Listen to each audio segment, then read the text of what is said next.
ఇప్పుడు స్పీడ్గా నడవడం మొదలెడితే ఆ పొట్ట ఊగిపోతుంది. ఊగినప్పుడు ఏమవుతుందంటే దానికి చిరాకేస్తుంది. ఇది ఒక తేనెటీగ మెంటాలిటీ లాంటిది. తేనెటీగ రాణియగ ఎక్కడ పెడుతుంది తేనె తొట్టిని? చెట్టుకు మన చేతికి అందేటట్టు కింద కొమ్మలో పెడుతుందా? లేదు. కింద కొమ్మలు పెడితే ప్రతివాడు కెలుగుతాడు. ఈ కెలకూడదని చిటారు కొమ్మలో పెడుతుంది. ఎందుకని కెలక్కుండా ఉంటాడు ఎవడో అని దూరాన మూల చూసుకుని పెడతారు తేనెటీగలు. అలానే మన శరీరంలో ఫ్యాట్ కూడా ఇది ఒక ఇంటెలిజెంట్ గేమ్. పొట్టలో ఎక్కువ ఉంటానికి కారణం ఏంటంటే అది సేఫ్ ప్లేస్ అని.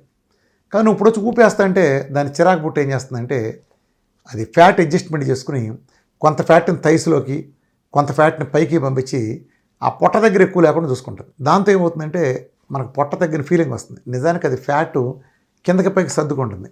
ఇప్పుడు ఉదాహరణకి మన చేతితో డంబుల్ ఎక్సర్సైజ్ చేస్తాం అనుకోండి. ఇప్పుడు ఇలా మడుస్తాం, డంబుల్ చేసినప్పుడు మడుస్తాం. మడత ఎక్కడ పడుతుంది? ఇక్కడ పడుతుంది మడత. చెయ్యి ఇక్కడ మడత పడుతుంది, చెయ్యి అంతా లావుగా ఉంటుంది. ఇలా నొక్కటం వలన ఇక్కడుండే ఫ్యాట్కి చిరాకు పుట్టి ఇది ఇక్కడికి సర్దుకుంటుంది. ఇక్కడికి ఎందుకు సర్దుకుంటుంది? ఇక్కడి నుంచి ఇక్కడ మడవగలం మనం? లేదు. ఇక్కడి నుంచి ఇక్కడ మడవగలమా? లేదు.